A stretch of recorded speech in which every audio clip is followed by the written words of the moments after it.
جیسا ہم چاہتے ہیں کہ ہمارے ساتھ کوئی دوستی کرے. مثال کے طور پہ ہمارا کوئی دوست اگر ہے تو ہم ان سے کس طرح چاہتے ہیں کہ ہمارے ساتھ دوستی ہو, کہ وہ ہمارے ساتھ سنسیئر ہو, ہمارے ساتھ وفادار ہو, ہمارا خیال رکھنے والا ہو, ہمارے لیے اویلیبل ہو. اور ہم یہ چاہتے ہیں کہ یار وہ ہماری بات سنے, ہماری بات کو سمجھے, اور کسی بھی مشکل میں وہ ہمارا ساتھ دے, کسی بھی خوشی میں وہ میری خوشیوں میں شامل ہو. ایسے ہی ہم اللہ کو دوست بنائیں کہ ہم اپنی خوشیوں میں, اپنی غمیوں میں ہم اللہ کا ساتھ دینے والے ہوں, اللہ کو اپنے ساتھ لینے والے ہوں, اللہ کو یاد رکھنے والے ہوں, اللہ کا خیال کرنے والے ہوں. اللہ کا خیال کیا ہے؟ کہ اللہ کے احکامات کو ماننے والے ہوں. اگر ہم اللہ سے دوستی کا حق نبھائیں گے تو اس کا ریوارڈ ملے گا.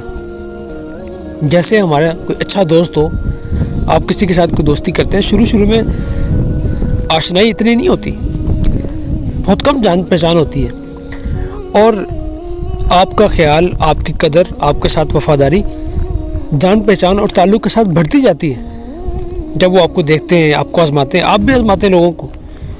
ہم پریشان ہو جاتے ہیں, اللہ کی طرف سے آزمائش آتی ہے تو ہم بالکل پریشان ہو جاتے ہیں کہ یار یہ کیا ہو گیا یار, میرے ساتھ ایسا کیوں ہوتا ہے یار. کیا ہم اپنی دوستی میں لوگوں کو آزماتے نہیں ہیں؟ آزماتے ہیں, لوگ آزماتے ہیں. کافی لوگوں سے سنا کہ یار مشکل ٹائم تھا, وہ میرا فلانا دوست, اس نے تو میرا ساتھ ہی نہیں دیا. ایسے ہی میرے بھائیو دیکھو, اللہ بھی ہمیں آزمائیں گے. یہ ہماری طرف جو آزمائشیں ہیں یہ اللہ سے دور کرنے کے لیے نہیں ہے. یہ سیم اسی طرح ہے جس طرح ہم اپنے دنیاوی دوستوں کو کہتے ہیں کہ وہ ہماری مشکلات میں یا ہماری خوشیوں میں ہمارا ساتھ نہیں دیتا, ہمارا دوست کیسا ہے.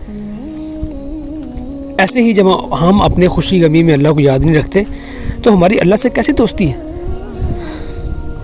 جب ہم اللہ کے کہنے کے مطابق اپنی زندگی کو نہیں گزارتے, ہماری دوستی کیسی ہے؟ وہ دوستی نہیں ہوگی, وہ دھوکہ ہوگا. تو یہ بات بڑی سمجھنے کی ہے. جیسا ہم چاہتے ہیں کہ ہمارے ساتھ دوستی ہو, ہمارا دوست ہماری خوشی میں, ہماری غمی میں ہمارے ساتھ کھڑا ہو اور ہم اس کے ساتھ کھڑے ہوں, اگر ہم اسی لائنز کے اوپر بھی اللہ کے ساتھ دوستی کر لیں نا تو ہماری زندگی بن جائے گی. کیونکہ اللہ کی ذات یہ دنیاوی لوگوں کی دوستیوں سے, ان کی وفاداریوں سے بہت زیادہ وفادار ہے.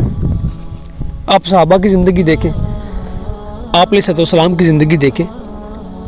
جس ہستی نے قربانی دی اللہ کی ذات کے لیے, آزمائشوں کے سامنے سر تسلیم خم کیا اور آزمائشوں میں پیچھے نہیں ہٹے, تو اللہ نے دنیا ان کے قدموں میں بچھا دی.